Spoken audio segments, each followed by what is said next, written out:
पवार से मिले, डेलीगेशन गया, क्या कहना चाहते हैं, पूरा मामला क्या है? देखिए, कुछ वक्त से मुंबई पुलिस से एक नोटिफिकेशन भी निकाला था और तमाम मस्जिदों में जा जाके ये जो लाउड स्पीकर लगे जिस पे अजान दी जा रही है उसको उतरवा रहे हैं। अब किसके प्रेशर में आके कर रहे हैं, कौन करा रहा है, ये तो सबको पता है। अभी एक बीजेपी का रिटायर्ड एमपी है, उसके पास काम धंधा है नहीं, बस मस्जिदों के सामने खड़े रहता था जाके ये डेसिबल इतना, वो डेसिबल इतना करके कंप्लेंट पे कंप्लेंट करता था। पुलिस ने आके निकालना चालू किया। फिर सुप्रीम कोर्ट बोल चुका है अजान नॉन पोल्यूशन नहीं आता अजान से। डेसिमल लेवल के ऊपर आप दे सकते हो। सब इतने वर्षों से फॉलो कर रहे थे, मगर अभी ज्यादती बढ़ती जा रही है। तो हमारा एक पूरा ऑल पार्टी डेलीगेशन जो था, तमाम मुख्तलिफ सियासत पार्टियों के जो नेता थे, आज सब हम गए। सुबह महाराष्ट्र के उप मुख्यमंत्री अजीत दादा से हमने मुलाकात की।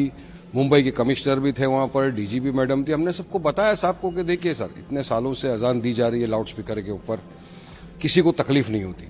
जो सुप्रीम कोर्ट ने गाइडलाइंस दिया है कि इस डेसिमल लेवल पे आपको अजान देना है, उसी डेसिमल लेवल के ऊपर अजान दी जा रही है, मगर अब उतारा जा रहा है जबरन।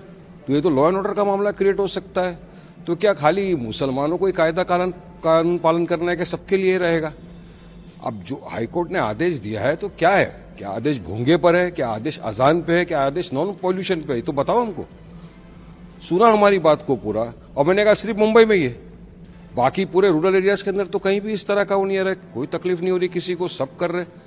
तो यहां ही क्यों हमको तकलीफ दी जा रही है? क्योंकि पब्लिक के अंदर अफरा तफरी का माहौल है। तो तमाम जो डेलीगेशन में हमारे साथ मुस्लिम एक्टिविस्ट थे, एमएलएस थे, उलेमास थे, उन्होंने समझाया, अपनी अपनी बात रखी। तो अजीत पवार साहब ने हमारी बात को सुना ध्यान से, और उन्होंने कहा कि ठीक है, जो भी उचित कार्य कर सकेगी सरकार हम करेंगे। हमारा इतना ही है, सब हमारा देश सेक्युलरिज्म की दुहाई देता है, सबको अपना त्यौहार बनाने का पूरा अधिकार है, सब अपने अपने हिसाब से अपना रिलीजन प्रैक्टिस करते हैं, राइट टू प्रैक्टिस रिलीजन सबका है।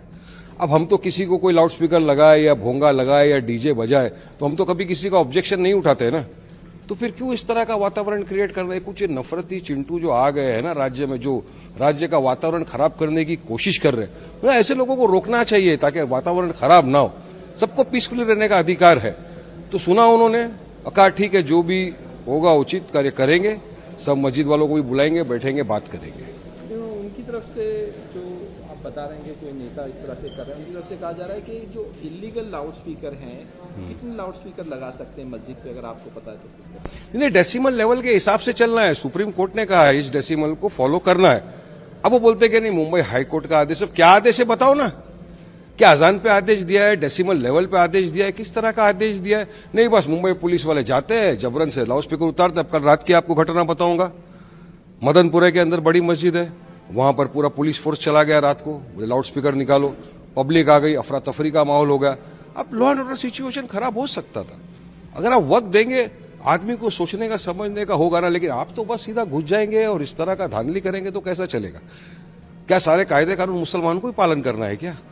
और किस दिशा में हम देश को लेके जा रहे हैं? इतने वर्षों से जो चला आ रहा है, आप उसको बस अचानक से अपनी गंदी ऊंची राजनीति चमकाने के लिए कुछ ये नफरती चिंटू जो घूम रहे हो, ये सब नाटकबाजी कर रहे हैं, देश देख रहा है। तो हमने अपनी बात रखी है। अब अजीत पवार साहब ने सुना है उसको, कमिश्नर साहब भी थे, डीजी मैडम भी थे। अब देखते आगे लोग क्या स्टेप लेते हैं। वरना हमको यकीन है, कायदा है, कानून है, कोर्ट है, कचेरी, दरवाजा खटखटाएंगे, संवैधानिक तौर से अपनी लड़ाई लड़ेंगे, और हमको यकीन, हमको इंसाफ मिलेगा, न्याय मिलेगा, क्योंकि उल्लंघन नहीं कर रहे ना।